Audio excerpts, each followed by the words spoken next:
Are you sick and tired of living paycheck to paycheck? Are you sick and tired of having all of your money go towards debt? Are you sick and tired of not knowing how much you're spending on things like groceries, eating out, entertainment? In short, are you sick and tired of not being in control of your money? If that sounds like you, you're in the right place because we are going to create a budget.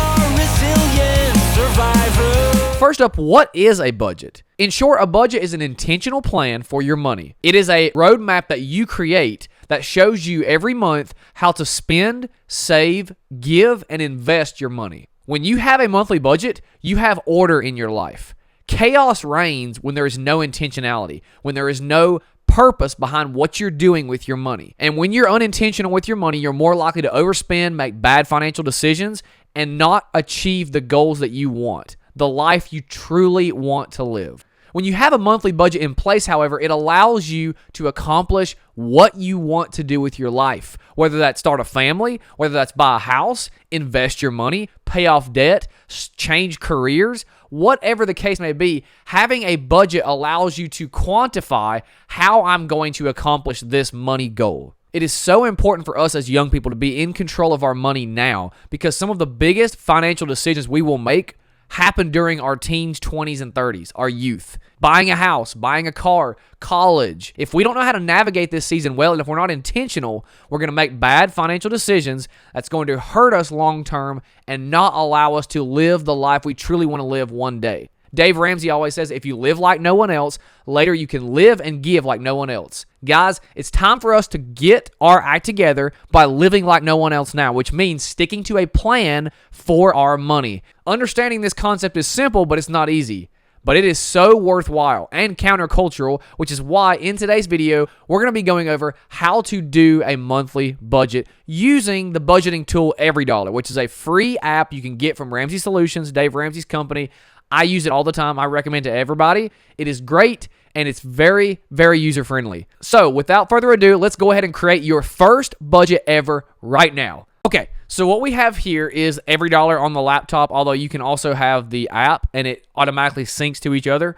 Create an account on EveryDollar. Again, I'm not getting paid to say this. It's just the best budgeting app, I think, out there. So please use this. Now, there are a lot of different budgeting tools and systems and processes out there, but I like EveryDollar the best because this is a zero-based budget.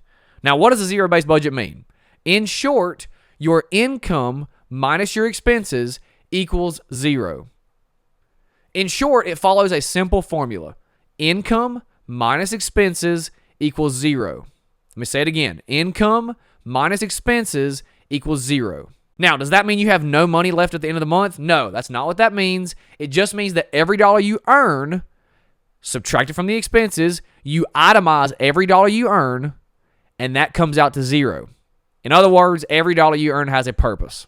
That is the gist of the zero-based budgeting formula. Very, very intentional, which is the key word in all of this. With that in mind, let's go through a very simple budget of somebody might be in their 20s, not a lot of expenses, a single individual. Let's go through how you would work this on EveryDollar here.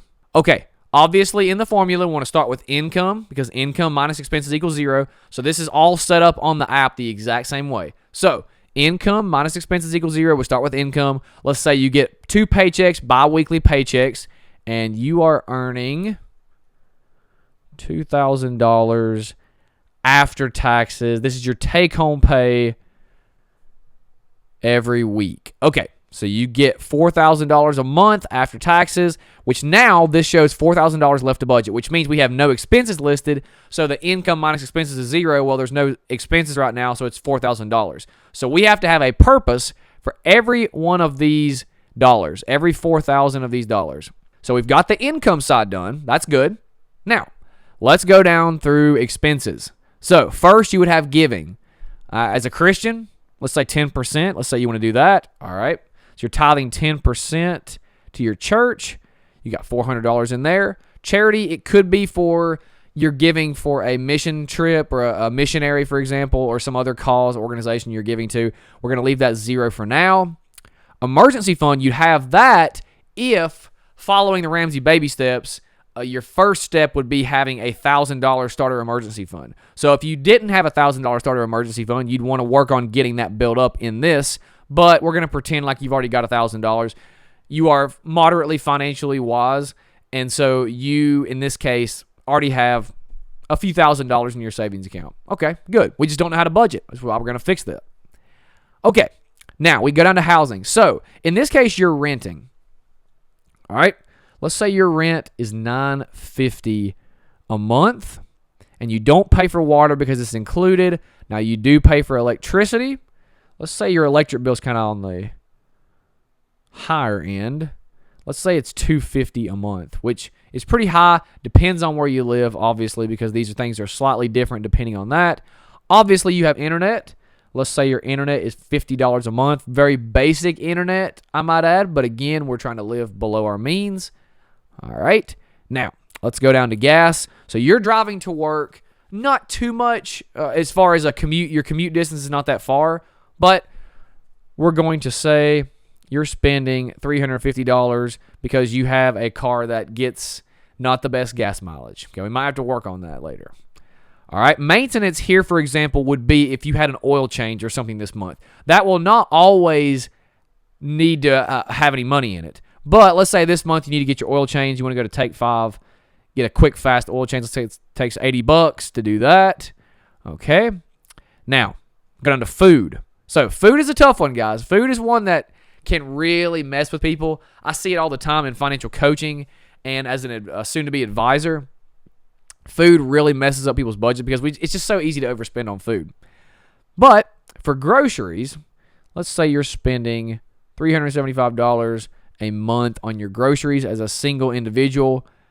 And on restaurants, let's say you're spending $200 a month on restaurants, which, depending on who it is, can be either a lot or not very much. And for a lot of people, that is very normal, and a lot of times it's more than that, which is not good because we're not tracking. Again, when you do a budget, you really see what your bad behaviors are with money, and that's why it's so important to do it, because we all have bad behaviors. I like to overspend on eating out. I like to overspend on dating, for example. That's one that can really mess me up. So it's very good to have this.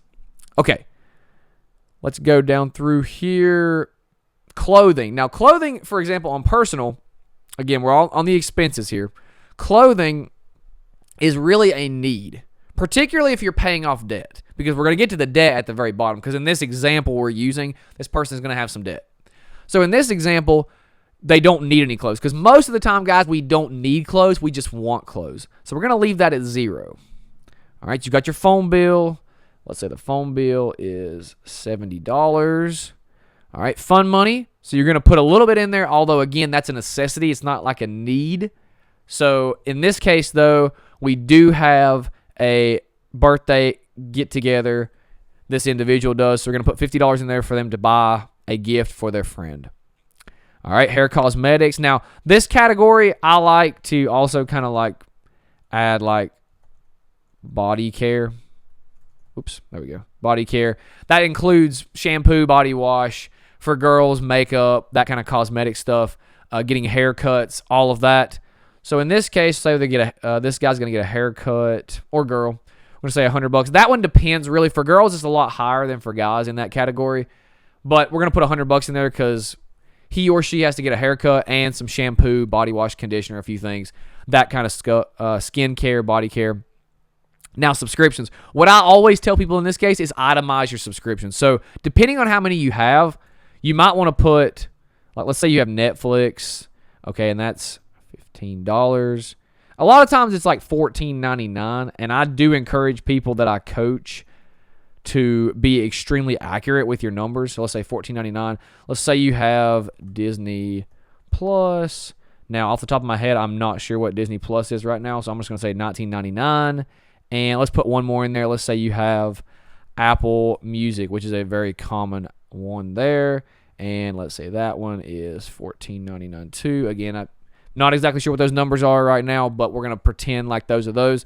Again, you want to list every subscription you have. And the good thing about doing a budget, again, guys, is you figure out really quick by looking over your bank statements, for example, or just going on your phone and looking at my subscriptions on Apple Store or whatever phone you're using, Google Store. Okay, wow, I didn't realize I had that many subscriptions. Do I need all those subscriptions? Again, it's challenging you to be intentional with your money, which is why this is so good. Okay, let's say you just have 3.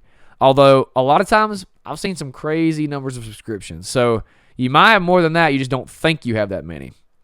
All right, let's go into lifestyle. Let's say you have a pet dog. So let's say the dog's name is Snoopy because it's a beagle. And you're spending $100 a month on food and also some medicines that the dog is taking, for example. I've seen that happen. Now, miscellaneous is kind of the category. I typically put $50 to $100 in there. We're going to put $50 there for now. That is the category where things just come up miscellaneously throughout the month, and you're like, oh, man, I didn't account for that. There's no way I could have accounted for that. Something small, for example. That is what you would use that category for. So it's always good to have something in miscellaneous, but most of the time, if you have a good budget month, you won't use it, and then you can save that money and do something else with it. But for now, that's what we would do, okay? Let's see here. The next step we would have is health, okay? Now, in this case, you have a gym membership to Planet Fitness, okay? We have a gym membership to Planet Fitness. That is going to be $30 a month. And doctor visits, what you'd put in there if you had them. We're going to say we don't have any doctor visits this month. Okay, that's great. Now, in this case, through your job, insurance. So a lot of times through your job, you're going to have your health insurance and et cetera paid for. So in this case, your health insurance is covered. You don't have that in your budget because it comes out of your paycheck. That is taken care of. We don't have life insurance because we're single right now. Again, I would not have life insurance if I was a single individual. That's good. And auto insurance, now we do have that. Now each month, that is going to be $225 a month. Homeowner renter, so we are renting, so we do have renter's insurance, which again, if you're renting, I highly recommend you get renter's insurance. It's dirt cheap. It's like, again, $15 a month. Let's say it's that. Sometimes it's less than that. And we do not have identity theft, so we're going to delete that. Now, one more item I didn't want to forget about here. We're going to put this under personal. One that the budget doesn't automatically put in there, but I would put in there is household supplies. Household supplies is a good one. That's like toilet paper, paper towels, laundry detergent, dish detergent, all that type of stuff. So in that case, let's say $75 for a single individual. That may be a little bit high. We're going to use that as an example. Let's say it's a low month. You need to stock up on some stuff. Okay, now we've got the income. We've subtracted all of our expenses except our debt, which we got to do now. Now, as you can see in the top corner, we are down to $580.03 left to budget, which is good. We've accounted for almost $4,000 worth of stuff.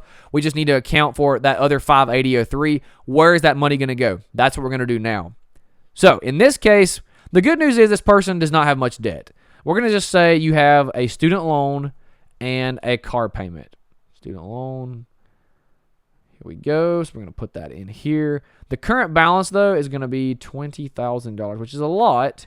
Minimum payment is going to be $575, and we're going to put that at 7%, and that's good. We can leave that at that. Okay, perfect. So $575 is our minimum payment, and we have a credit card. Credit card. All right. The good thing on this one is we only have $2,000 on it. We need to get that paid off very quickly. Minimum payment, $57. And interest rate, 24%. That's very normal for a credit card to have very high interest payments. And we're going to say $57 is that. Okay. So now we've put in our income and we put in our expenses. But as you notice, we have an over budget problem here. Now we're almost $52 over budget. Yikes. What does that mean? Well, that means our expenses exceed our income. So we got to fix this. So what can we take from our budget on the expenses side? We can either increase our income or decrease our expenses, but let's say we can't increase our income because we're working too much right now. So we got to decrease our expenses. So how do we do that? Well, let's go back to the fun money, okay? Instead of a $50 gift, let's say a $25 gift. Perfect. Now we got it down to $26.97 we've got to account for, okay? Restaurants, that's a huge one. Let's cut that down to $150, which means now we have a surplus. Now we've got $23.03 left to budget. Okay, sweet. Now what do we do with this money? Well, in this case, we would put it towards our credit card because obviously in the what I teach as a financial coach that's trained by Ramsey, I would say pay off your debt. Let's get this debt knocked out, because right now you are losing over $600, $627 ish in your month every month to debt. You're losing that, when you could be investing that money and getting a great return, etc. So when we get this paid off, we won't have that problem. So now we can put 8003, so we can pay a little bit above the minimum, get that credit card balance knocked out, and then we can get the student loans knocked out. And now you can see we have an EveryDollar budget. Yay! That's what we want. Oh, I didn't mention this earlier, but what I want to point out here is that you are always going to create the month in advance, that budget. You're going to create the budget in advance. So it says you are viewing a future month. Yes, because currently this is April of 2026. At the end of every month, you want to create the next month's budget to go ahead and be prepared going into the month. You don't want to get into the month and then create the budget. You want to do it beforehand, which is why we created May 2026's budget. That's why we did that. And that's what you would always do at the end of every month. You're creating the next month's budget. Okay? Then, throughout the month, you just track your expenses. In this case, you hit this little blue button. You could add an income. Let's say you got your first paycheck. That was $2,000. And it's going to paycheck 1, track income. Oops. Let's go to May, because let's say you get paid on the 8th. Track the income. Perfect. Now you got that green light going across the green line showing that you received $2,000 and you plan for $2,000. Yay. You can do the same thing for expenses, lining all those up, tracking your income and expenses throughout the month. That is how you stay on top of your budget. And then by the end of the month, you should have a green check mark on everything, green line across. Everything's at EveryDollar budget still. The budget is balanced. And if you maintain your balanced budget every month, you will accomplish your goal, which in this case is basically paying off debt. Like we said, we're trying to pay off this debt right now. So that is where the priority lies, prioritizing any extra money we have towards that. And again, if you freed up, let's say you didn't eat out at all. Okay, let's say you said, I'm not going to eat out any. Then you could put an extra $150 toward this credit card, which means you could put $230.03 a month towards your credit card, which will get you out of debt even faster. Then you can free that money up, put it towards the student loans, and really get the debt snowball going. Start with your smallest debt, go to your next largest. You only have 2 in this case. That's great. Or you could increase your income and put even more money towards it. But if you don't have a budget to begin with, you can't do any of this. That is why it's so important to have a budget. It tells you, what am I spending on? What are my goals? What bad behaviors do I have? A budget tells you everything you need to know about your personal finances. That is the beauty and the peace of having an intentional plan for your money, aka a budget. I hope you guys enjoyed this video. As always, be countercultural. Be financially countercultural, I should say. And we'll catch you on the next video. See you later.